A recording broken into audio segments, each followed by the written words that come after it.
Hello friends, so welcome back to our channel. तो friends, आज है हमारे रे ऑप्टिक्स का 19th लेक्चर और आज के लेक्चर में हम बात करने वाले हैं लेंस मेकर्स फॉर्मूला। तो हम समझने वाले हैं कि लेंस मेकर फॉर्मूला होता क्या है और कैसे इस लेंस के टॉपिक में आया हुआ है और कैसे इसके बेस्ड क्वेश्चन आते हैं, क्या इसका कॉन्सेप्ट है, क्या इसका डेरिवेशन है, सब कुछ जो है आज के लेक्चर में हम करेंगे। ठीक है, उसके बाद इसके बेस्ड पे अच्छे अच्छे क्वेश्चन हम सॉल्व करने वाले हैं और एक दो मिसकंसेप्शन होते हैं जो हमेशा अभी तक हम पढ़ते आ रहे हैं, वो मिसकंसेप्शन भी आज के लेक्चर में हम दूर कर देंगे। ठीक है, तो पूरा लेक्चर ध्यान से नोट करो, कॉन्सेप्ट को नोट डाउन करो, क्वेश्चन शायद उसको पॉज करके ट्राई करो। तो इतने इन्फॉर्मेशन के साथ शुरू करते हैं अपना लेक्चर।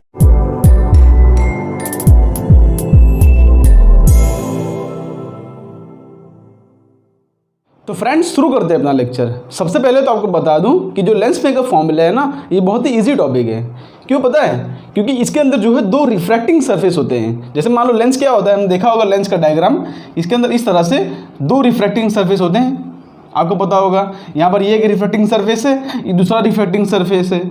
और रिफ्रैक्टिंग सरफेस के ऊपर मतलब किस तरह से इमेज बनती है उसका फॉर्मूला तुमको पता ही है कि भाई मान लो अगर बाहर का कोई मीडियम हो, अंदर कोई मीडियम हो, अगर अंदर मतलब कोई रिफ्रैक्टिंग सरफेस जिसका कोई मीडियम हो, तो हमने इसको फॉर्मूला पढ़ा है। क्या पढ़ा है हमने कि भाई n2/v minus n1/u is equal to n2 minus n1/r refraction at the refracting surface. मतलब स्पेरिकल सरफेस के ऊपर किस तरह से रिफ्रैक्शन होता है, कैसे इमेज बनती है, हमने उसको फॉर्मूला तो पहले ही पढ़ चुके हैं, है कि नहीं। तो यहाँ पर देखोगे कि दो रिफ्रैक्टिंग सरफेस या देखो कि दो स्पेरिकल सरफेस का कॉम्बिनेशन है ये लेंस। ठीक है, यहाँ पर कुछ भी हो सकता है, मतलब कॉनकेव कॉन्वेक्स हो सकता है या एक प्लेन सरफेस हो सकता है, एक स्पेरिकल सरफेस होता है। लेकिन मेनली बात क्या है कि दो सरफेसेस का कॉम्बिनेशन है, चाहे स्पेरिकल सरफेस हो चाहे प्लेन सरफेस, सबको फॉर्मूला हमको पता है। तो इसका डेरिवेशन करना बहुत ही सिंपल है। ठीक है, अब इसके डेरिवेशन करने में हमको दो तीन बातों का पता होना चाहिए।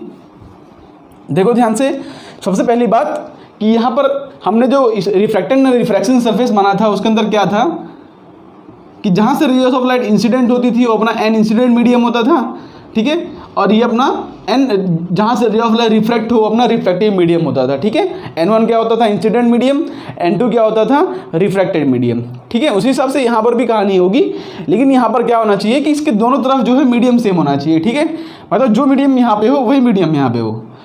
जरूरी नहीं है कि एयर हो, चाहे जो भी मीडियम हो, चाहे वाटर हो, चाहे कोई भी मीडियम हो, लेकिन यहाँ पे और यहाँ पे मीडियम सेम होना चाहिए। तो क्या करेंगे हम, ये जो मीडियम होता है ना, इसको मैं डिफाइन कर देता हूँ एन सराउंडिंग मीडियम। ठीक है, n1 n2 से इजी पड़ेगा ये, बिकॉज क्या है इसके अंदर फिक्स दो ही मीडियम होंगे। लेंस का तो हमेशा एक लेंस तो हमेशा ही रहेगा ना, तो लेंस का एक मीडियम रहेगा और एक क्या रहेगा उसके आजू बाजू मीडियम। तो बार बार n1 n2 में कंफ्यूज नहीं हो आप। तो इसके अंदर हम डिफाइन कर देते हैं कि जो बाहर का मीडियम है वो n सराउंडिंग मीडियम है और जो अंदर का मीडियम है वो n लेंस है। ठीक है, मतलब refractive index of the lens. इतनी बातें क्लियर हो गई। और दोनों तरफ मीडियम सेम होना चाहिए। अगर मीडियम अलग अलग हुआ तो फिर अपना जो है लेंस मेकर फॉर्मूला उसके अंदर वैलिड नहीं होगा।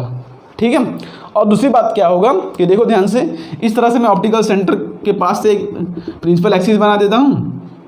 ठीक है, मान लेते हैं कि ऑब्जेक्ट यहाँ पर रखा गया है, मान लेते हैं कि ऑब्जेक्ट यहाँ पर रखा गया है। यहाँ पर जो रेस होंगी वो पैराक्सियल होंगी, यहाँ पर क्या होंगी, रेस होंगी वो पैराक्सियल होंगी। तो लिख दो यहाँ पर दो तीन पॉइंट्स जो कि हम अजम्पशन मान के चलते हैं इसके डेरिवेशन करने शुरू पहले। तो ठीक है, अजम्पशंस क्या क्या मान के चलते हैं या points to be noted, points to be noted. सबसे पहला points, rays should be paraxial, मतलब प्रिंसिपल एक्सिस के बहुत ही नज़दीक, उसको पैराक्सियल रेस बोलते हैं। Rays should be paraxial and the lenses should be thin. ठीक है, हम यहाँ पर जो अभी डेरिवेशन कर रहे हैं वो थिन लेंसेज के लिए कर रहे हैं। अगर थिक लेंसेज आया बाई चांस, देखो अगर थिक लेंसेज आया ना तो आप अपना नॉर्मल प्रोसीजर अपना सकते हो। जैसे कि इस तरह का अगर थिक लेंसेज आपके क्वेश्चन में एग्जाम में आता है इस तरह से, मतलब कुछ इसका थिकनेस भी दिया हो, तब क्या करोगे आप, नॉर्मल प्रोसीजर जैसे हमने कि रिफ्रैक्शन अब स्पेरिकल सरफेस में किया था, अब इसके सरफेस पर रिफ्रैक्शन करोगे, उसका जो इमेज बनेगा दूसरे के लिए ऑब्जेक्ट बन जाएगा और उसके बाद उसका फाइनल इमेज बन जाएगा। ठीक है, वो प्रोसेस हमको पता ही है कि भाई पहले वाले से हम इमेज बनाएंगे, वो दूसरे वाले के लिए ऑब्जेक्ट का काम करेगा। ठीक है। उसके बाद इसके वजह से फाइनल इमेज हम बना देंगे, वो प्रोसीजर हमको पता ही है, ठीक है, अगर थिकनेस विकनेस दिया हो तो। लेकिन हम तो ऐसी लेंस की बात करें जिसकी थिकनेस बहुत स्मॉल हो। देखो ध्यान से, दो स्पेरिकल सरफेस एक दूसरे से बहुत कांटेक्ट में है, ठीक है, तो यहाँ पे इसका जो थिकनेस होता है इसका लेंस का, ये बहुत ही स्मॉल थिकनेस का ले रहे हैं, ठीक है। ये पहली बात आपको क्लियर होनी चाहिए। दूसरी बात है क्या कि the medium should be same, the medium should be same on both the side of lens, on both the side of lens, ठीक है। ये बातें आपको क्लियर होनी चाहिए कि जो मीडियम होगा वो दोनों तरफ सेम होना चाहिए। तीसरी बात क्या होगा, ध्यान से यहाँ पे लिखो कि यहाँ पर देखो, एक का रेडियस R1 होगा, दूसरे का रेडियस R2 होगा, ठीक है। कोई भी एक लेंस होगा जिसका रेडियस R1 होगा, इसका radius R2, R1 R2 same भी हो सकते हैं, R1 R2 अलग भी हो सकते हैं। अगर सेम होते हैं तो उसको हम बोलते हैं इक्वी जैसे कि कॉन्वेक्स लेंस हो, अगर R1 R2 सेम हो तो बोलेंगे इक्वी कॉन्वेक्स लेंस। अगर कॉन्केव लेंस हो, R1 R2 सेम हो तो इक्वी कॉन्केव लेंस, ठीक है। अगर R1 R2 अलग अलग हो और मतलब दोनों स्पेरिकल सरफेस हो तो हम उसको बोलते हैं बाई कॉन्वेक्स या बाई कॉन्केव। बाई कॉन्वेक्स या बाई कॉन्केव मतलब क्या है कि दोनों तरफ स्पेरिकल है। अब वो रेडियस उसके अलग अलग भी हो सकते हैं, ठीक है। अगर सेम होंगे तो इक्वी कॉन्वेक्स बोलते हैं उसको। ये सब तो आपको क्लियर होगा। प्लेनो कॉन्वेक्स कैसा होता है, एक प्लेन होता है, कॉन्वेक्स सरफेस होता है, ठीक है। तो ऐसे छोटी छोटी बातें होती हैं। यहाँ पे देखोगे जो मतलब इस तरह से तीसरा पॉइंट क्या लिख सकते हो आप कि R1 is the radius, R1 देखो ध्यान से, एक का R1 होगा, एक का R2 होगा। अब कौन सा हम R1 कंसीडर करें, मतलब कौन से सरफेस का रेडियस हम R1 कंसीडर करें, भाई इसका R1 कंसीडर करेंगे, इसका R1, तो डिपेंड करेगा कि ऑब्जेक्ट कहाँ पर रखा गया है, ठीक है। तो R1 इज द सरफेस, ठीक है, हाँ, R1 is the surface where the R1 is the radius of the surface, R1 is the radius of surface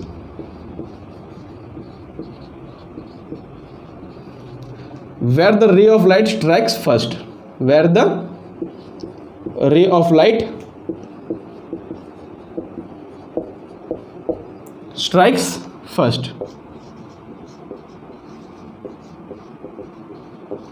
ठीक है। तो ऐसा कोई फिक्स नहीं हुआ कि भाई इसको R1 लेना है, इसको R2 लेना है।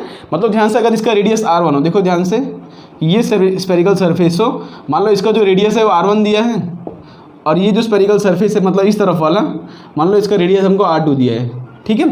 तो कोई मतलब R1 R2 कोई भी हो सकता है, और डिपेंड करता है कि ऑब्जेक्ट कहाँ पर रखा गया है। जैसे ऑब्जेक्ट यहाँ पर रखा गया है तो ये पहला वाला अपना R1 हो जाएगा, और बाई चांस अगर ऑब्जेक्ट यहाँ पे रखा होता तो ये जो सरफेस होता ना, जहाँ पे रे ऑफ लाइट पहले स्ट्राइक कर रही है, ये अपना R1 हो जाता। तो R1 डिपेंड करता है कि मतलब कि रे ऑफ लाइट कहाँ पे स्ट्राइक कर रही है फर्स्ट, या ऑब्जेक्ट कहाँ पर रखा गया है, ठीक है। तो ये दो तीन बातों का आपको ध्यान रखना पड़ेगा डेरिवेशन शुरू करने से पहले। उसके बाद डेरिवेशन जब खत्म होगा तो उसके बाद भी हम दो तीन पॉइंट्स लिखवाएंगे, ठीक है। तो हम अपना डेरिवेशन शुरू करते हैं।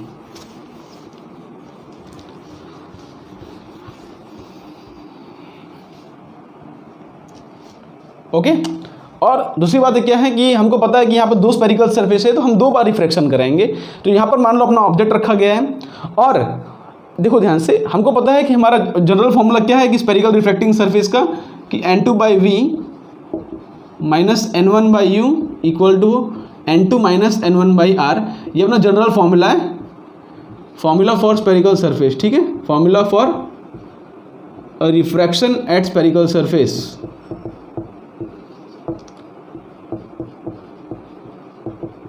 और ये हमको पता है, हमने पहले इसका डेरिवेशन और इसके ऊपर क्वेश्चंस हम कर चुके हैं, ठीक है। तो ये अपना फॉर्मूला है। तो यहाँ पर क्या है, ऑब्जेक्ट यहाँ पर है, तो ऑब्जेक्ट से हम एक रे ऑफ लाइट लेके जाएंगे इस तरह से। अब इस सरफेस पे क्या होगा, रिफ्रैक्शन होगा, ठीक है। इस सरफेस पे क्या होगा, रिफ्रैक्शन। तो यहाँ पर क्या है कि मान लेते हैं जो पहला सरफेस है रेडियस R1, तो इसका सर्कल कुछ इस तरह से बनेगा। देखो ध्यान से, इसका सर्कल कुछ इस तरह से बनेगा, ये पहले वाले सरफेस का।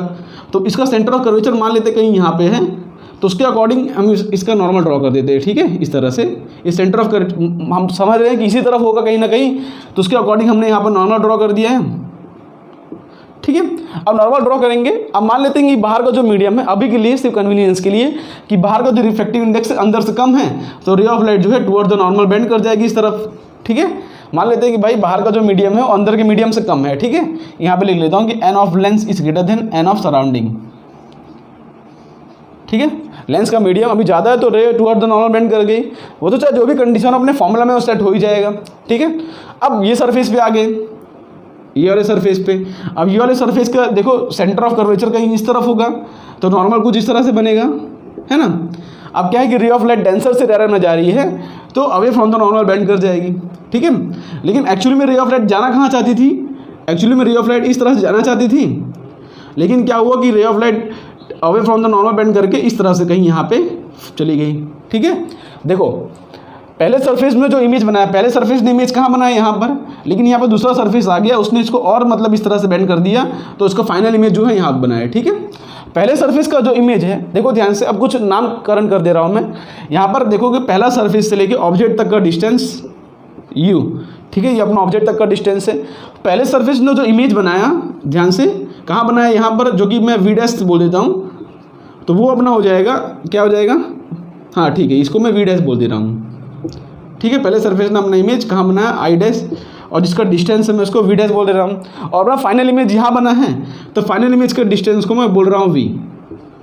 ठीक है, ध्यान से देखोगे कि जो पहला सरफेस है उसके अकॉर्डिंग इसका इमेज यहाँ बना और दूसरा सरफेस है उसके अकॉर्डिंग इसका इमेज यहाँ बना है। ठीक है, हमने देखो इसकी रेडियस से यहाँ से लिया है, बिकॉज हम साइड डिस्टेंस कहाँ से मेजर करते हैं, पोल से।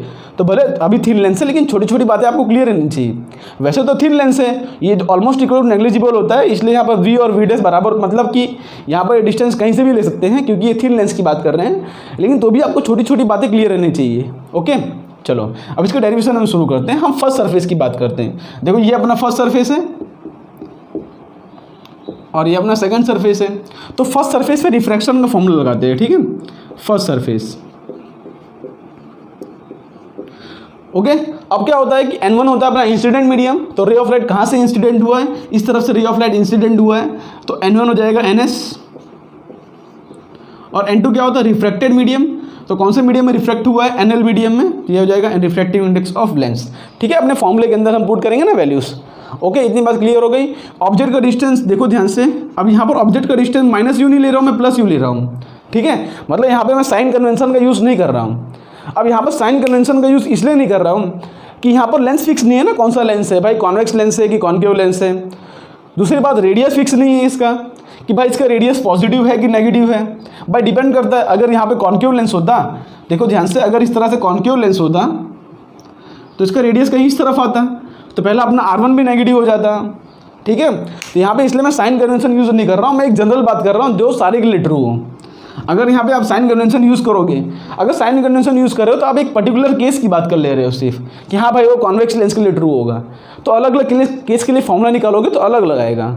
इसलिए क्या करते हैं हम कि एक जनरल फॉर्मूला की बात कर रहे हैं जिसके अंदर हम साइन कन्वेंशन यूज़ नहीं कर रहे हैं, तो अपना एक जनरल फॉर्मूला आएगा जो कि सारी केसेस के लिए वैलिड होगा। अब यहाँ पर क्या है कि आप अपने कंडीशन के हिसाब से वहाँ पे वैल्यू पुट करोगे, आपका आंसर आएगा जो भी कंडीशन दिया होगा। नहीं तो अलग अलग कंडीशन के हिसाब से, यहाँ पर ये वैल्यूज चेंज कर रही हैं। सोचो अगर यहाँ पे कॉन्केव मिरर होता तो यहाँ पर रेडियस कहीं इस तरफ आता, फिर रिफ्रैक्टिव इंडेक्स, वो वर्चुअल ऑब्जेक्ट का केस, इमेज का केस, सब कुछ बदल जाता है ना यहाँ पे। तो ठीक है, इमेज कहाँ बन रहा है, इमेज का पोजीशन, ऑब्जेक्ट का पोजीशन, यहाँ पर लेंस, कितने टाइप के लेंस होते हैं। हम तो ऐसा फॉर्मूला बनाना चाहते हैं कि जो कि सारे के लिए वैलिड हो, सारे कंडीशन के लिए वैलिड हो, चाहे कोई भी ऑब्जेक्ट कहीं भी रखा हो, ऑब्जेक्ट चाहे इन्फिनिटी पे हो, ऑब्जेक्ट चाहे फोकस पे हो, चाहे जहाँ भी रखो, सबके लिए वैलिड हो। तो यहाँ पर एक जनरल केस डिफाइन करने के लिए यहाँ पर जो ऑब्जेक्ट का डिस्टेंस को u ले रहा हूँ, -u नहीं ले रहा हूँ। ठीक है, साइन कन्वेंशन का यूज़ नहीं कर रहा हूँ। उसी हिसाब से पहले सरफेस है, इसका रेडियस क्या है, पहले सरफेस का रेडियस है R1 देखो इस तरफ है, पॉजिटिव नेगेटिव की बात नहीं करनी है हमको, तो पहला सरफेस का रेडियस हो जाएगा R1। ठीक है, समझ गया ना। अब फॉर्मूले के अंदर पुट कर दो, n2 क्या है, nl, और अपना इमेज कहाँ बना है, देखो पहले सरफेस के अकॉर्डिंग अपना इमेज कहाँ बना है, v', तो यहाँ पर v = v' भी हो जाएगा, तो n2/v, तो v यहाँ पे हो जाएगा v' माइनस n1 कितना है अपना ns अपन ऑब्जेक्ट का डिस्टेंस क्या है u, यहाँ -u मत रखना। ठीक है, अभी हम जनरल केस की बात कर रहे हैं, ये आपको क्लियर होना चाहिए। ओके, यहाँ पर साइन कन्वेंशन क्यों यूज़ नहीं कर रहे हैं वो आपको क्लियर होना चाहिए। ठीक है, मिरर के अंदर क्या था कि इमेज जो है मतलब कि एक लेंस फिक्स कर दिया, तो मिरर के अंदर रिफ्रैक्टिव इंडेक्स पे भी ऑब्जेक्ट डिपेंड नहीं करता था, मतलब कि यहाँ बाहर कौन सा मीडियम है। आपने देखा होगा मिरर के अंदर कोई रिफ्रैक्टिव इंडेक्स वाला टर्म नहीं आता है, लेकिन यहाँ पर आता है। रिफ्रैक्टिव इंडेक्स चेंज करने से इमेज ऑब्जेक्ट सब चेंज कर रहे हैं, इसलिए यहाँ पर जनरल केस की बात कर रहा हूँ मैं। तो ns/u = n2 - n1, तो nl - ns अपॉन R1, ठीक है। तो ये हमने फर्स्ट सरफेस के लिए लगा लिया। उसी हिसाब से सेकंड सरफेस के लिए लिखेंगे तो क्या होगा,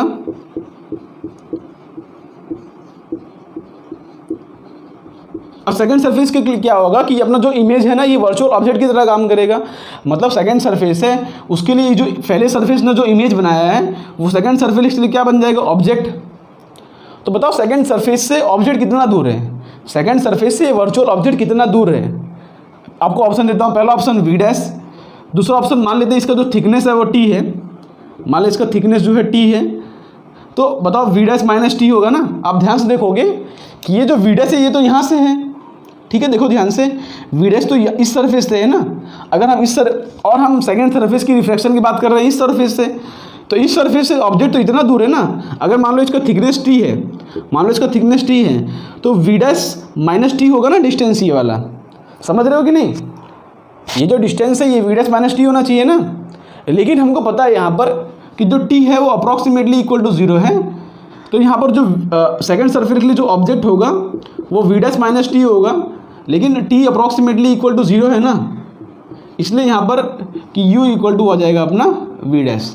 समझ रहे हो ना, आपको छोटी बातें क्लियर होनी चाहिए। अब डायरेक्टली यहाँ पर v डैश लिख दोगे तो आपका कॉन्सेप्चुअल एरर है वो। आपको पता है कि यहाँ पर थिकनेस जो है अप्रॉक्सीमेटली इक्वल टू 0 है, ये थिकनेस जो है 0 है इसका। हम यहाँ पर थिन लेंस की बात कर रहे हैं, इसलिए यहाँ पर थिकनेस 0 है और v डैश और यहाँ पर जो सेकंड सरफेस के लिए जो ऑब्जेक्ट का काम कर रहा है वो दोनों डिस्टेंस सेम आ जा रहे हैं। लेकिन हर जगह ऐसा नहीं होता, ठीक है, समझ गए ना। अगर थिक लेंस होगा तो आपको अपने जनरल फॉर्मूला से इस तरह से आपको जाना पड़ेगा, 2 बार रिफ्रैक्शन कराना पड़ेगा। चलो फिर सेकंड सरफेस की बात करते हैं। तो ऑब्जेक्ट कितना दूर है इससे, ऑब्जेक्ट इससे दूर है v डैश, ठीक है। और कहाँ से कहाँ जा रही है रे, देखो ध्यान से, ये रे यहाँ पे जा रही है ना, देखो इस मीडियम से इस मीडियम में जा रही है। तो इंसिडेंट मीडियम कौन सा है, इंसिडेंट मीडियम है एयर, मतलब n1 हो जाएगा, सॉरी इंसिडेंट मीडियम है लेंस, तो ये n1 हो जाएगा nl। n2 क्या होता है, रिफ्रैक्टेड मीडियम, बाहर आ रही है मतलब सराउंडिंग में, जो कि मान रहा हूँ ns, ओके।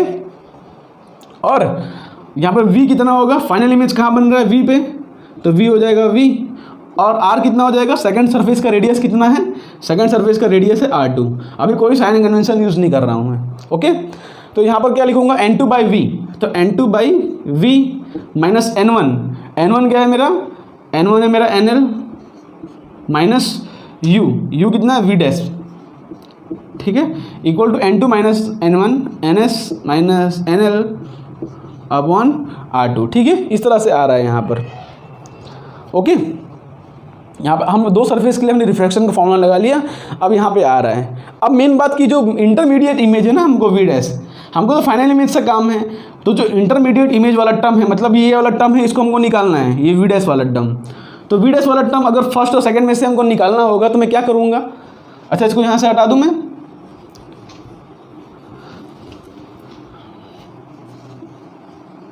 ध्यान से देखोगे, अगर हमको v डैश वाला टर्म मतलब ये वाला टर्म हमको निकालना है 2 सरफेस में से, तो मैं क्या कर देता हूँ, ध्यान से दोनों इक्वेशन को डायरेक्टली ऐड कर दूंगा तो ये टर्म निकल जाएगा ना, दोनों इक्वेशन डायरेक्टली ऐड कर दूंगा ये टर्म निकल जाएगा, ठीक है। मैं क्या कर रहा हूँ, ये अपना फर्स्ट इक्वेशन है, ये अपना सेकंड इक्वेशन है, तो एडिंग मतलब फर्स्ट और सेकंड को ऐड कर रहा हूँ, ठीक है। तो यहाँ पर क्या होगा, दोनों को ऐड करोगे तो ये टर्म कट गया, देखो ये टर्म और ये टर्म कट जाएगा, बचेगा क्या, ns by V minus ns by you, मतलब ns by V minus ns by U equal to, इस तरफ क्या बच रहा है, इस तरफ बच रहा है, देखो ध्यान से, अगर मैं nl माइनस ns कॉमन निकाल लूँगा तो 1/r1 माइनस 1/r2 हो जाएगा ना। यहाँ पर देखो माइनस कॉमन निकालो, nl माइनस ns, यहाँ पर भी nl माइनस ns, तो यहाँ से कॉमन निकाल लिया तो हो जाएगा nl माइनस ns, अंदर बच रहा है 1/r1 माइनस 1/r2, इस तरह से बच रहा है ना। और ध्यान से देखोगे ये भी कॉमन निकल जाएगा तो उसको भी हम उस तरफ भेज सकते हैं,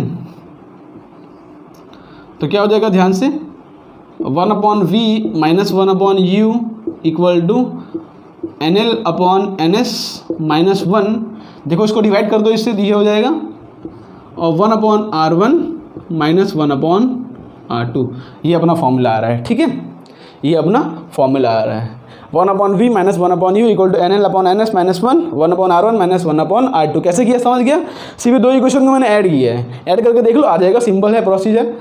तो ये अपना ये फॉर्मूला आ रहा है, ये अपना आंसर आ रहा है, ओके। तो यहाँ पर आप देखोगे कि अपना ये लेंस मेकर फॉर्मूला है। अब यहाँ से फर्दर किस तरह से प्रोसीड करेंगे, यहाँ तक तो क्लियर है कि हमने 2 बार रिफ्रैक्शन करा है, फर्स्ट सरफेस पे सेकंड सरफेस पे, thickness almost equal to 0, medium both side should be same, ray should be paraxial. तो उसके ऊपर से हमारा ये फॉर्मूला आया है। अब इसके ऊपर से हम फर्दर इस तरह से प्रोसीड करते हैं, तो अपना फॉर्मूला जो है वो तो क्लियर हो गया ना। फॉर्मूला लिख के मैं आगे प्रोसीड करता हूँ। चलो इसको हटा दूँ, मैं इसको हटा दूँ, किस तरह से मैंने किया है।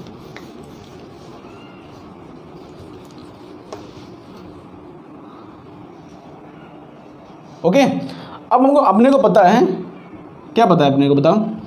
अपने को पता है कि ऑब्जेक्ट अगर इन्फिनिटी पे हो, सोचो इस तरह से हमको केस पता है कि ऑब्जेक्ट अगर इन्फिनिटी पे होता है, ऑब्जेक्ट अगर इन्फिनिटी पे हो, मतलब यू अगर इन्फिनिटी पे हो, ऑब्जेक्ट अगर इन्फिनिटी पे हो, तो रेस पैरेलल आती हैं, और पैरेलल रेस कहाँ पे कन्वर्ट करती हैं, पैरेलल रेस कन्वर्ट करती हैं फोकस पे। ठीक है, पैरेलल रेस कहाँ पे कन्वर्ट करती हैं, फोकस पे। मतलब ऑब्जेक्ट अगर इन्फिनिटी पे होता है तो इमेज कहाँ बनता है अपना, इमेज बनता है अपना फोकस पर, पता है कि नहीं। ऑब्जेक्ट इन्फिनिटी पर तो इमेज कहाँ बनेगा अपना, फोकस पर। तो वही कंडीशन यहाँ पे यूज़ करते हैं, वही कंडीशन यहाँ पे यूज़ करूँगा कि अगर ऑब्जेक्ट इन्फिनिटी पे है, ठीक है। अब यहाँ पर जो भी वैल्यूज यूज़ करनी है आपको विद साइन यूज़ करनी है। हमने यहाँ पर जनरल फॉर्मूला निकाल दिया, लेकिन अब तो साइन यूज़ करोगे ना। तो u equal to minus infinity पे, और इमेज कहाँ बनेगा, इमेज बनता है फोकस पे। ठीक है, यहाँ पर डिस्टेंस कितना हो गया, उसका f हो गया। तो यहाँ से देखोगे कि 1/v की वैल्यू क्या हो जाएगी, प्लस f माइनस 1/माइनस इन्फिनिटी इक्वल टू, ये टर्म तो पूरा सेम रहेगा, NL/NS minus 1/R1 minus 1/R2। तो यहाँ से क्या आ रहा है, ये टर्म तो 0 हो जाएगा। तो अपना 1/, focal length equal to NL/NS minus 1/R1 minus 1/R2, ये अपना फॉर्मूला है। ठीक है, ये अपना फॉर्मूला है। ठीक है, इस तरह से हमारे पास लेंस हो। और देखो ये फॉर्मूला का फ़ायदा क्या है, ये फॉर्मूला हमारा आ गया फोकल लेंथ का, ये फॉर्मूला हमारा क्या आ गया, फोकल लेंथ का। तो इस तरह की लेंस, मतलब कि ये फॉर्मूला का यूज़ करके हम किसी भी तरह का फोकल लेंथ डिज़ाइन कर सकते हैं। ये फॉर्मूला का यूज़ करके हम कोई भी फोकल लेंथ डिज़ाइन कर सकते हैं। हमको पता है भाई कि आजू बाजू मीडियम कौन सा है, R1 R2 सेट करके हम जो है किसी भी मतलब फोकल लेंथ का हम यहाँ पर लेंस डिज़ाइन कर सकते हैं। ठीक है, तो ये फॉर्मूले के फ़ायदे क्या हैं समझते हैं। यहाँ पे देखो, ये फॉर्मूला यूज़ करके क्या कर सकते हो आप कि यू कैन डिज़ाइन, लिख लो यहाँ पर, you can design a lens of any focal length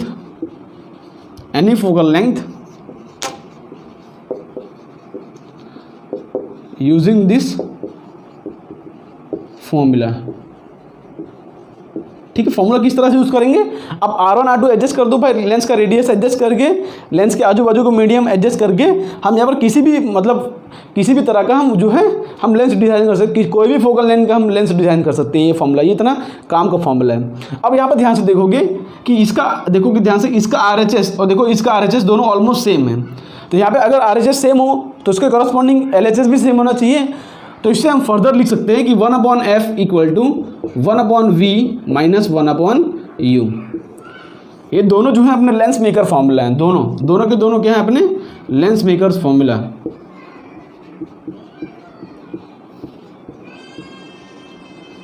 ठीक है, मतलब मीडियम की बात की हो, रेडियस दिया हो तो आप ये फॉर्मूला यूज़ करना। अगर यहाँ पे ऑब्जेक्ट का डिस्टेंस, फोकल लेंथ दिया हो तो आप डायरेक्टली ये फॉर्मूला यूज़ कर सकते हो। तो दोनों मतलब क्या है, फोकल लेंथ का फॉर्मूला है। तो आपको पहले ये मिसकंसेप्शन क्लियर हो जाना चाहिए कि जो क्या बोलते हैं, हमेशा हम पढ़ते हैं ना focal length equal to R/2, तो focal length equal to R/2 हमेशा नहीं होता।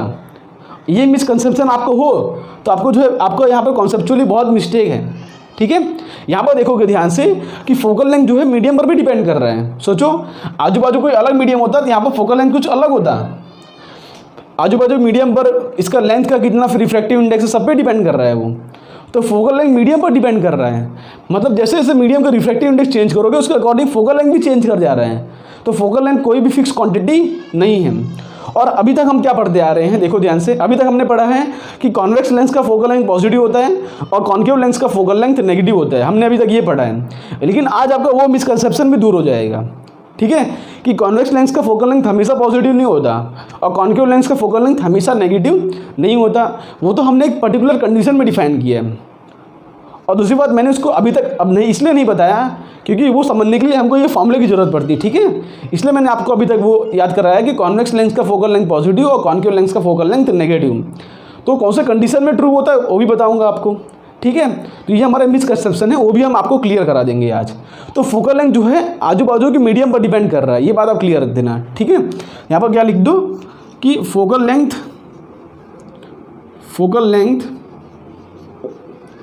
Of lens depends upon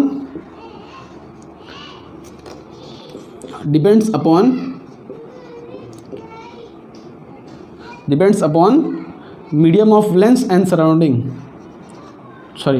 refractive index of lens and refractive index of surrounding, ठीक है, NNS, ठीक है। यहाँ पर इसको लिख सकते हो refractive index of lens and refractive index of surrounding. लेकिन मिरर में ऐसा सोचो, अब ध्यान से, मिरर हम पढ़ते थे तो मिरर में क्या ऐसा ये फोकल लेंथ का फॉर्मूला आता था। तो मिरर का जो फोकल लेंथ होता है ना वो किसी भी मतलब कि सराउंडिंग मीडियम पर डिपेंड नहीं करता। आपको याद हो जब हम मिरर पढ़ रहे थे तो हमने ये सब तो कुछ पढ़ा ही नहीं था, NL NS मतलब कि refractive index of lens, refractive index surrounding, ऐसा कुछ पढ़ा था हमने? ऐसा कुछ भी नहीं पढ़ा था वहाँ पे। तो मिरर का जो फोकल लेंथ होता है ना वो सराउंडिंग पर डिपेंड नहीं करता, लेकिन यहाँ पे जो लेंस का फोकल लेंथ होता है वो सराउंडिंग पर डिपेंड करता है। एक क्वेश्चन आ सकता है डायरेक्टली कंपटीशन में और आया वो भी है, तो ये बात आपको क्लियर रहनी चाहिए, ठीक है। Whereas in case of mirror, यहाँ पे लिख दो कि whereas in case of mirror focal length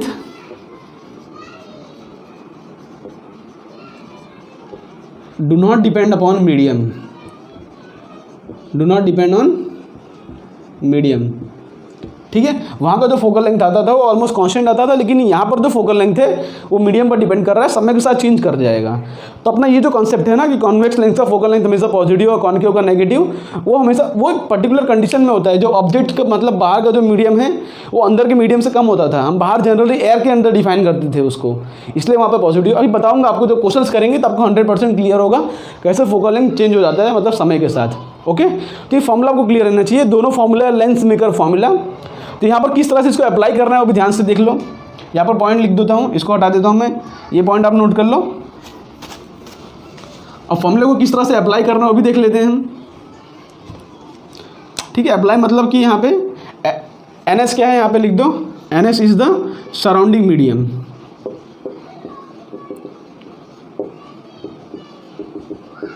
ठीक है, refractive index of surrounding medium, okay. और NL क्या है, रिफ्रैक्टिव इंडेक्स ऑफ लेंस, ठीक है। R1 क्या है, R1 क्या है कि where the ray of light,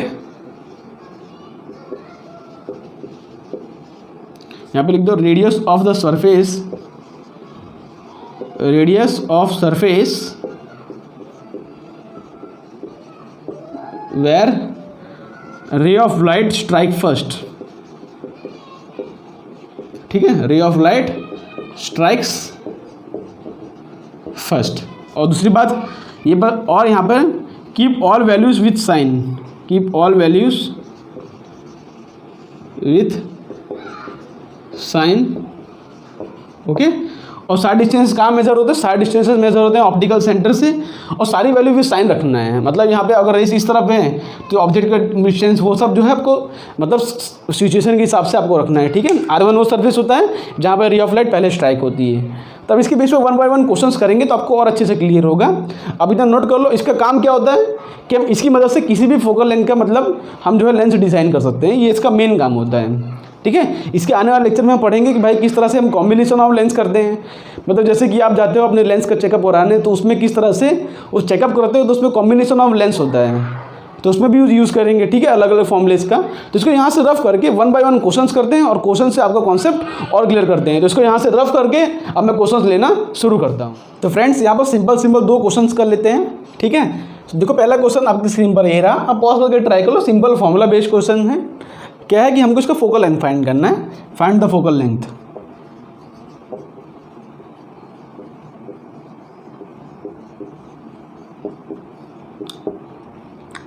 ठीक है, किस तरह से फाइंड करेंगे इसको।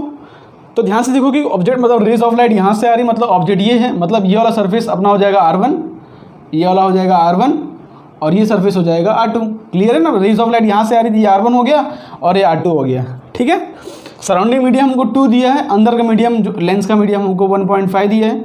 फॉर्मूला यूज़ करेंगे 1 फोकल लेंथ इक्वल टू क्या है फॉर्मूला कि refractive index of lens upon refractive index of surrounding -1 1/R1 -1/R2। ठीक है, तो 1 focal length equal to lens का कितना है 3/2, सराउंडिंग का कितना है 2। ठीक है, -1 और R1 पॉजिटिव होगा कि नेगेटिव।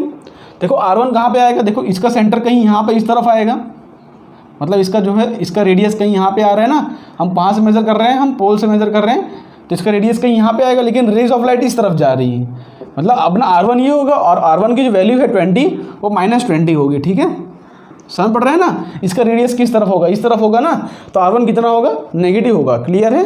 दूसरी बात R2 क्या होगा 1/R2 इस तरफ होगा ना, इसका क्या होगा, इसका रेडियस कहीं इस तरफ आएगा, ध्यान से। तो R2 जो है अपना पॉजिटिव आ रहा है, देखोगे ध्यान से, ये अपना R2 होगा, तो R2 अपना पॉजिटिव क्वांटिटी आ रहा है क्योंकि वो इंसिडेंट रे के डायरेक्शन में है, तो R2 पॉजिटिव है, कितना 1 कितनी वैल्यू R2 दी है हमको 10। ठीक है, ये माइनस तो पहले से ही था यहाँ पे साइन में ही। ओके, अब इसको सॉल्व करेंगे तो क्या अपना आंसर आएगा, ध्यान से 3/4 -1 3/4 -1, यहाँ पे आ जाएगा -1/4, हाँ, और यहाँ पे आ जाएगा एलसीएम लेंगे 2 और -3, मतलब यहाँ पे आ रहा है ऊपर -3/20। ठीक है, हाँ, -3/20। तो इसका तो फोकल लेंथ का आंसर आ जा रहा है, देखोगे ध्यान से +80/3 आ रहा है। फोकल लेंथ का आंसर क्या आ रहा है, +80/3 सेंटीमीटर। तो इस तरह से इसको सॉल्व करना होता है।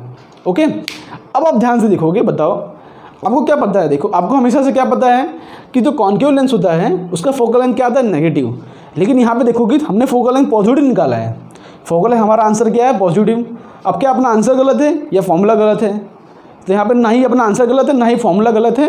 हमने अभी तक जो कॉन्सेप्ट पढ़ा था वो गलत था। गलत मतलब इन द सेंस अभी तक जो पढ़ा था वो सही था, लेकिन आज हमको उसको क्लियरिफाई ये करना है कि जो फोकल लेंथ है ना वो सराउंडिंग मीडियम पर भी डिपेंड कर रहा है। तो सुनो मेरी बात, अगर सराउंडिंग मीडियम लेंस के मीडियम से ज़्यादा है, देखो ध्यान से, सराउंडिंग जो मीडियम है वो लेंस के मीडियम से भी ज़्यादा आ रहा है, तो जो भी फोकल लेंथ की प्रॉपर्टी होती है वो चेंज कर जाती है। मतलब अगर वो देखो, ये क्या होता है, कॉन्केव लेंस क्या होता है, मतलब कि ये इसका फोकल लेंथ नेगेटिव आता है, लेकिन हमारा केस में क्या आ गया, पॉजिटिव। तो अगर सराउंडिंग का जो मीडियम है वो अंदर के मीडियम से ज़्यादा हो गया, सराउंडिंग का जो रिफ्रैक्टिव इंडेक्स है मीडियम मतलब लेंस के रिफ्रैक्टिव इंडेक्स से ज़्यादा हो गया, तो फोकल लेंथ अपनी साइन चेंज कर जाता है। ठीक है, फोकल लेंथ अपनी साइन चेंज कर जाता है। जो कन्वर्जिंग लेंस होता है वो डाइवर्जिंग लेंस बन जाता है, और जो डाइवर्जिंग लेंस होता है वो जो है कन्वर्जिंग लेंस बन जाता है। ठीक है, तो आपको कॉन्सेप्चुअली क्लियर रहना है, आपको कभी भी ऐसे याद नहीं रखना है। आपको सिर्फ देखो इतना, जो बात परफेक्ट है वो सुन लो, मतलब जो बातें हमेशा सही होती है वो सुन लो। कि कोई कन्वर्जिंग लेंस होगा ना, अगर कन्वर्जिंग लेंस है वो, तो उसका फोकल लेंथ पॉजिटिव आएगा। ठीक है, कन्वर्जिंग लेंस होगा तो फोकल लेंथ पॉजिटिव, और डाइवर्जिंग लेंस होगा अगर, मतलब रेस को अगर डाइवर्ज कर रहा है वो, तो उसका फोकल लेंथ नेगेटिव आएगा। ये बातें तो 100% सही है। ये बातें क्या है, ये बातें 100% ट्रू है। लेकिन ये बातें ट्रू नहीं है कि कॉन्वेक्स लेंस का फोकल लेंथ हमेशा पॉजिटिव आएगा।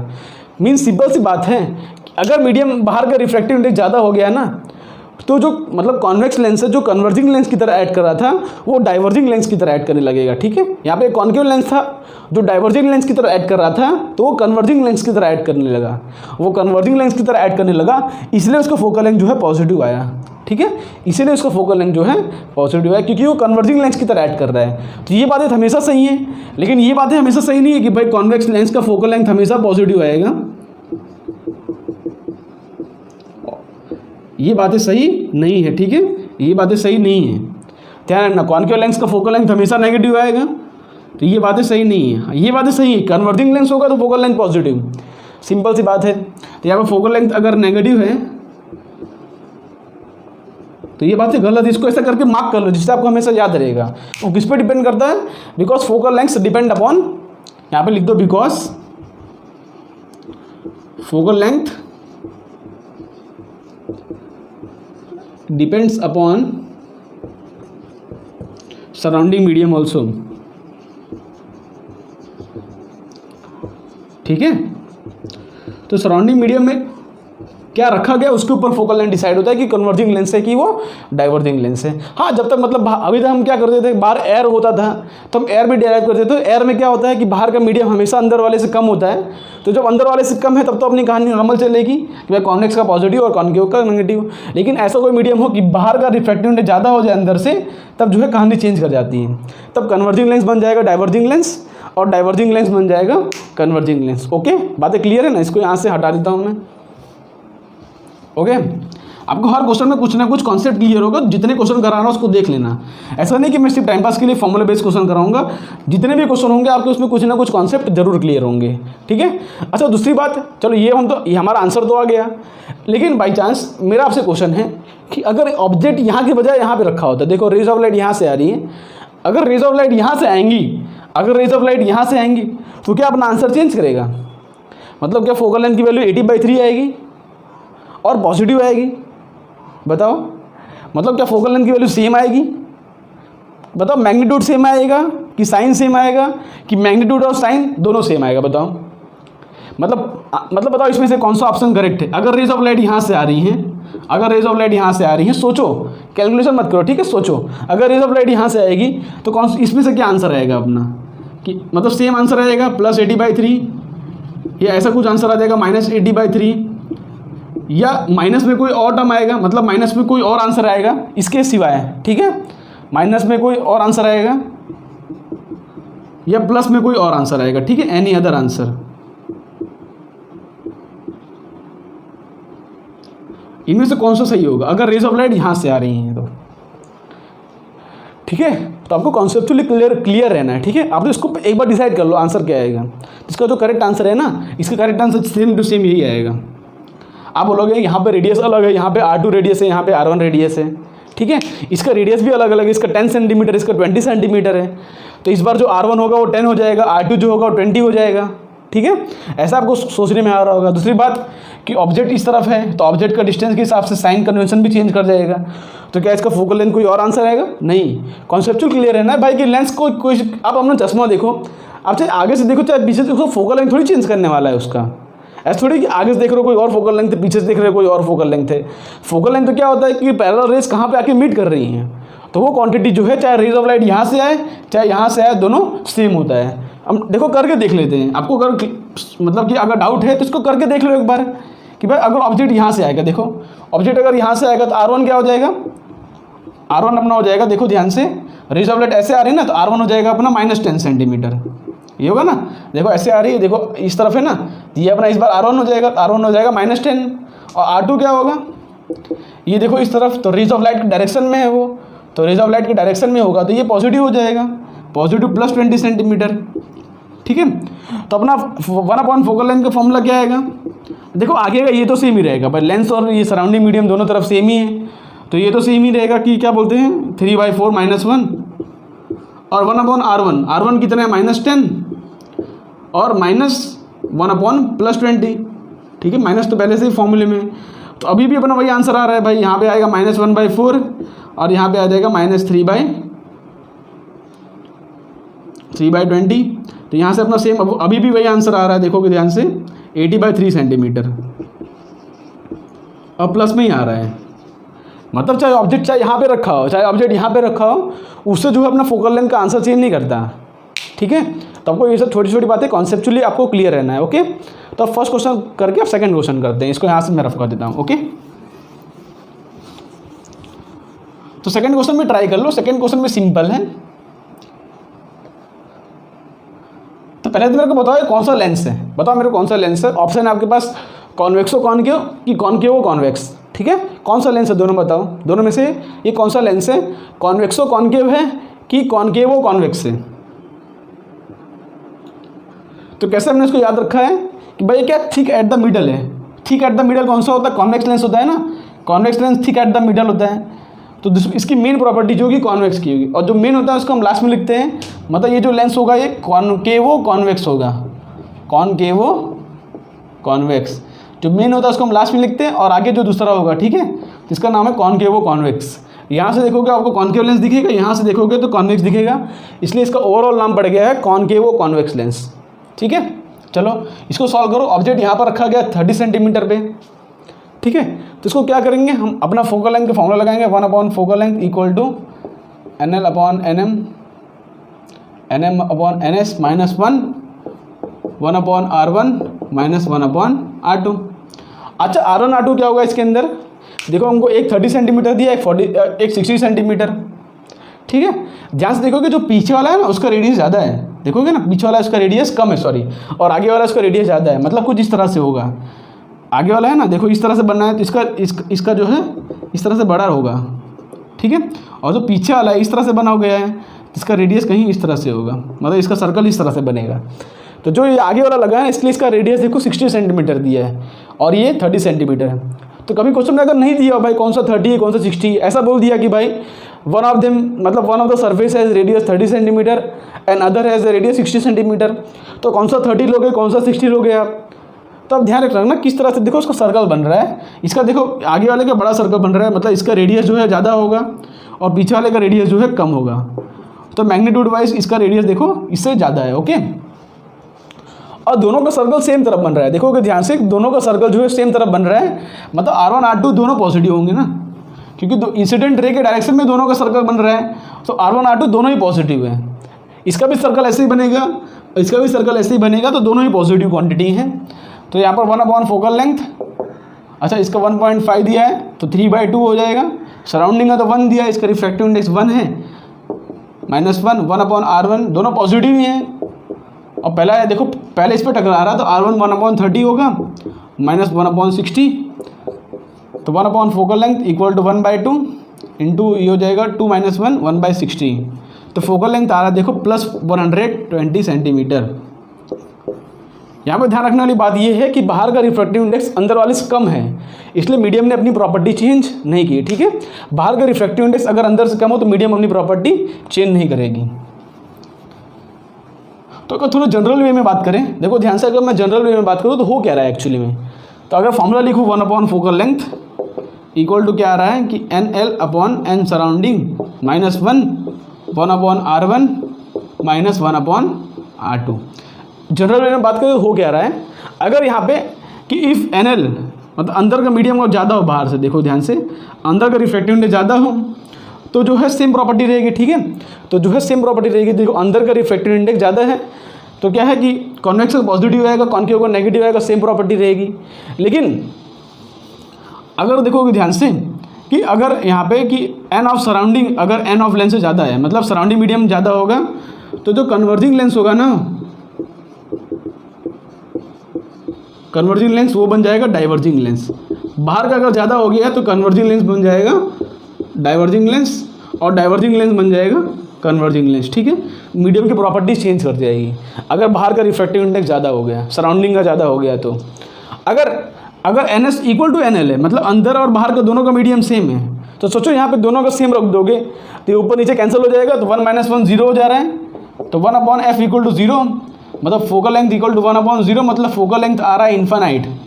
अब फोकल लेंथ इन्फानाइट किसका आता है भाई, प्लेन सरफेस होता है उसका फोकल लेंथ इन्फानाइट आता है ना। इस तरह से प्लेन सरफेस हो तो आपको मैंने बताया मिरर्स में टॉपिक में भी, प्लेन सरफेस का अगर सर्कल बनाओगे कितना बड़ा सर्कल बनेगा, है ना, तभी तो प्लेन सरफेस बन रहा है। इसका इतना प्लेन सरफेस है, अगर सर्कल बनाने जाऊँ तो सोचो यहाँ पे कितना बड़ा सर्कल बनेगा जिससे कि प्लेन सरफेस बन जा रहा है अपना। ये बड़ा सर्कल बनाओगे तो छोटा सा पार्ट लोगे तो प्लेन सरफेस की तरह ऐड करेगा। तो इसी हिसाब से अगर कोई प्लेन सरफेस हो तो उसका रेडियस जो होता है इन्फानाइट होता है, फोकल लेंथ क्या होता है उसका इन्फानाइट। क्लियर है। यहाँ पे NS इक्वल टू NL हो जाएगा, तो ये प्लेन सरफेस की तरह ऐड करेगा। पर तब तो कोई कहानी नहीं होगी, बाहर अंदर के मीडियम सेम तो रिफ्रैक्शन ही नहीं होगा ना। अंदर बाहर का मीडियम सेम कर दोगे तो रिफ्रैक्शन कैसे होगा। रिफ्रैक्शन तब होता है जब रे ऑफ लाइट डेंसर से रेयर में जाए या रेयर से डेंसर में जाए, तभी तो रिफ्रैक्शन होगा। रिफ्रैक्शन होगा ही नहीं, अपनी कहानी नहीं चेंज करेगी तो प्लेन सरफेस की तरह ऐड करेगा वो। और अगर यहाँ पे चलो ये दो बातें क्लियर हो गई। और क्या है कि अगर बाहर का रिफ्रैक्टिव इंडेक्स आप इंक्रीज करते जाओ समय के साथ, मतलब इस तरह से इंक्रीज करने जाओ कि बाहर का रिफ्रैक्टिव इंडेक्स समय के साथ मतलब डिक्रीज करो। चलो मतलब कि अगर ये बाहर का सराउंडिंग का मीडियम है उसका रिफ्रैक्टिव इंडेक्स अगर हम डिक्रीज करें, सराउंडिंग मीडियम है उसको डिक्रीज करें तो फोकल लेंथ पे क्या असर करेगा। देखो कि ध्यान से, अगर ये वैल्यू डिक्रीज करोगे, NS डिक्रीज करोगे तो क्या NL अपॉन NS मतलब कोई बड़ी वैल्यू आएगी ना भाई। जैसे जैसे NS डिक्रीज करोगे वैसे वैसे ये क्वांटिटी बढ़ती जाएगी पूरे, पर नीचे डिनोमिनेटर कम हो रहा है, मतलब ओवरऑल क्वांटिटी बढ़ रहा है ना, तो कुछ बड़े वाले में से कुछ माइनस करेंगे, मतलब क्या है कि फोकल लेंथ जो है इंक्रीज होगा। फोकल लेंथ क्या होगा? इंक्रीज। अगर आप सराउंडिंग मीडियम का रिफ्रैक्टिव इंडेक्स कम करोगे तो फोकल लेंथ इंक्रीज होता है। ओके, ये बातें भी आपको पता होनी चाहिए। समझ पड़ गया? और इंक्रीज करते करते इतना बढ़ा दोगे कि भाई अगर वो अंदर के मीडियम से भी ज़्यादा हो जाए, इंक्रीज करते करते अंदर का सराउंडिंग मीडियम का डिक्रीज कर दे, और अगर इंक्रीज करो तो फोकल लेंथ डिक्रीज होगा।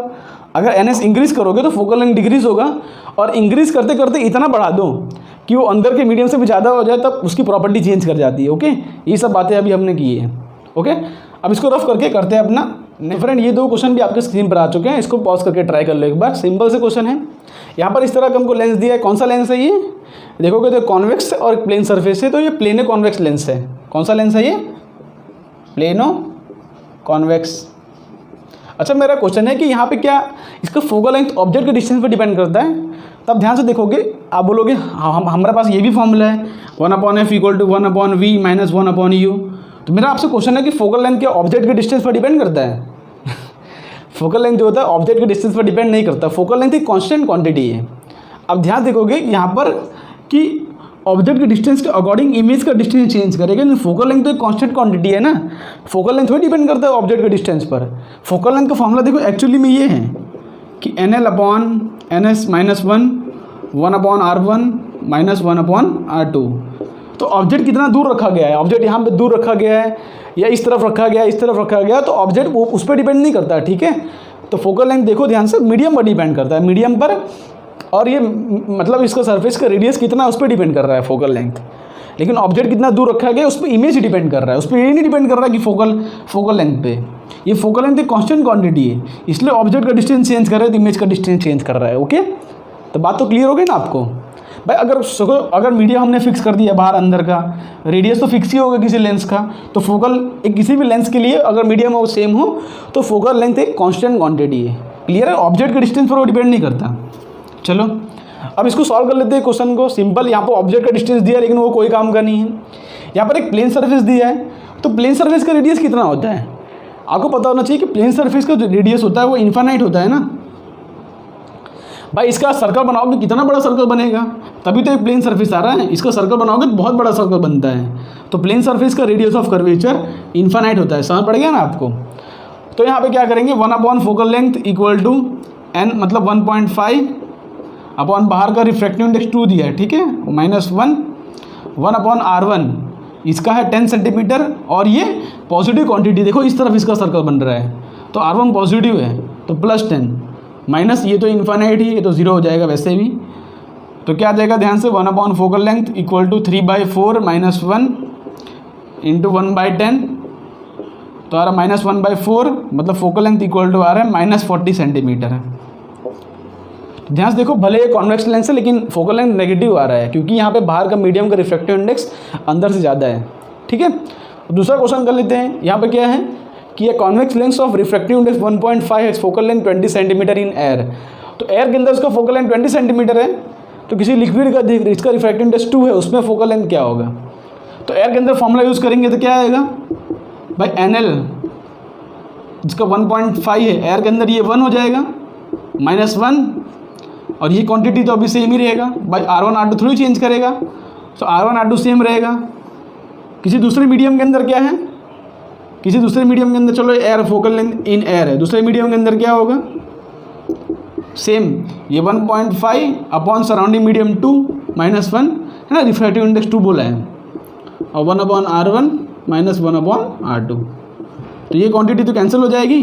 ध्यान से देखोगे, ये हमको 20 दिया है, फोकल लेंथ इन एयर कितना दिया है हमको 20, तो यहाँ से क्या आ रहा है 1/20, ये ऊपर चला जाएगा, तो focal length upon medium upon 20, यहाँ पे क्या आ रहा है 1.5 - 1 0.5, ठीक है, 0.5 × 2,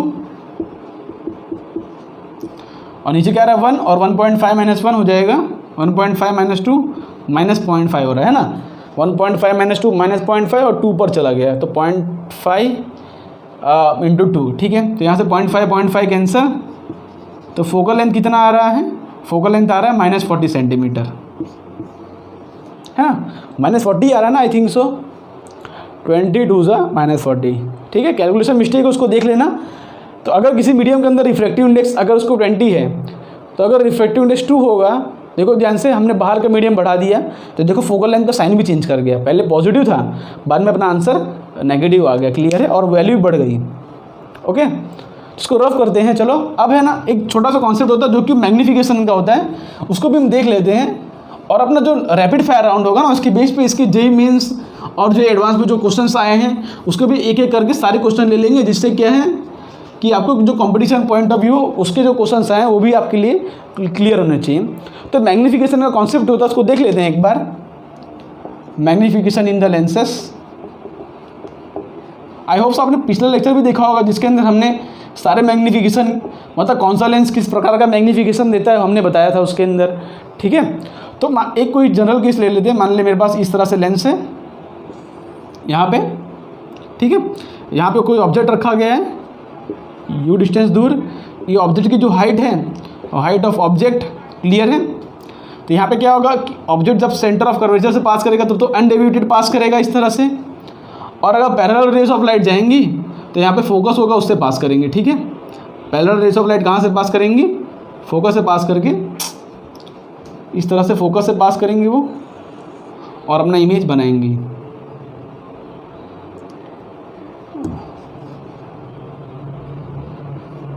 ठीक है, मान लेते इसका फोकस यहाँ पे है, तो पैरेलल रेज ऑफ लाइट आएंगी और फोकस से पास करके इस तरह से अपना यहाँ पे फाइनल इमेज बना देंगे। ठीक है, ये अपना क्या है, हाइट ऑफ इमेज, और इससे अपना डिस्टेंस हो जाएगा ये v। ओके, तो यहाँ पर देखोगे कि ऑप्टिकल सेंटर से जब पास कर रहा है तो अनडेविएटेड पास कर रहा है, तो यहाँ पर अगर ये एंगल थीटा होगा तो ये एंगल भी थीटा होगा ना, समझ पड़ रहा है ना, ये एंगल थीटा होगा, ये एंगल थीटा होगा, बिकॉज देखो ध्यान से अनडेविएटेड पास किया है, ये एंगल थीटा होगा। तो यहाँ पे अगर मैग्नीफिकेशन का फॉर्मूला क्या होता है, मैग्नीफिकेशन का फॉर्मूला होता है height of image upon height of object.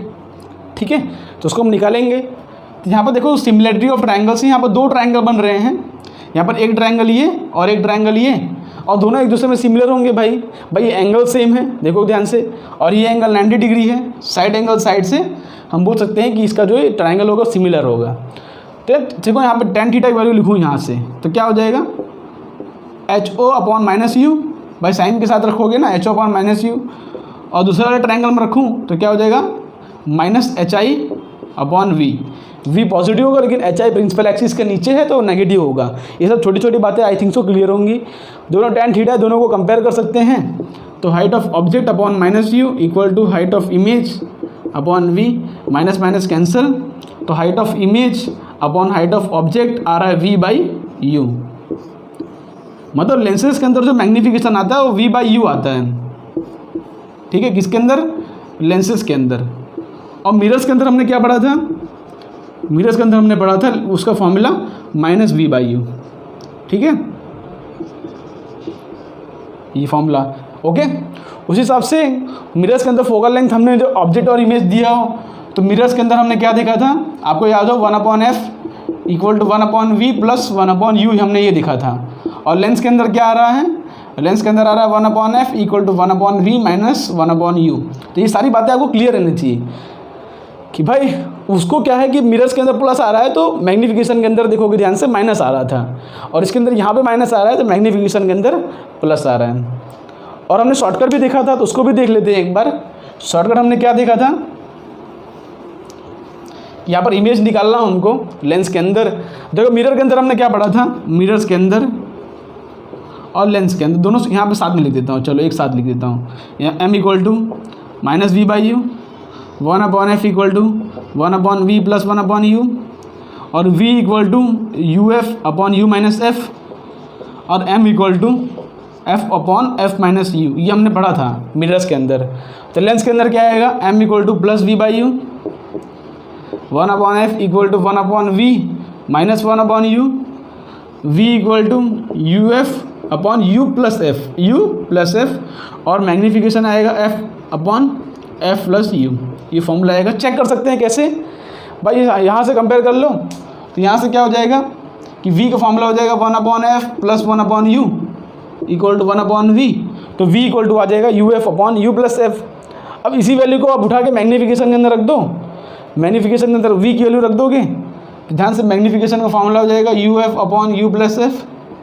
ना, ये v की वैल्यू अपॉन नीचे u तो है ही, तो u से u कैंसिल, तो f upon u plus f आ जाएगा। तो इसको आप नोट कर सकते हो एक बार रेफरेंस के लिए कि भाई मिरर्स के अंदर क्या होता है और लेंसेज के अंदर क्या होता है, तो आपको कन्फ्यूज़न कभी भी नहीं होगा कौन सा मैग्नीफिकेशन फार्मूला किसके अंदर आता है।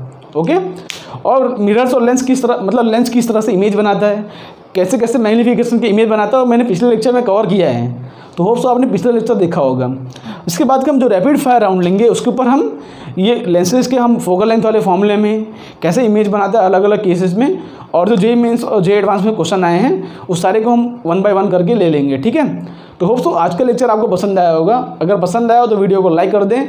मिलते हैं आपको नेक्स्ट वीडियो में, तब तक के लिए आप पढ़ाई करते रहें। तब तक के लिए बाय बाय।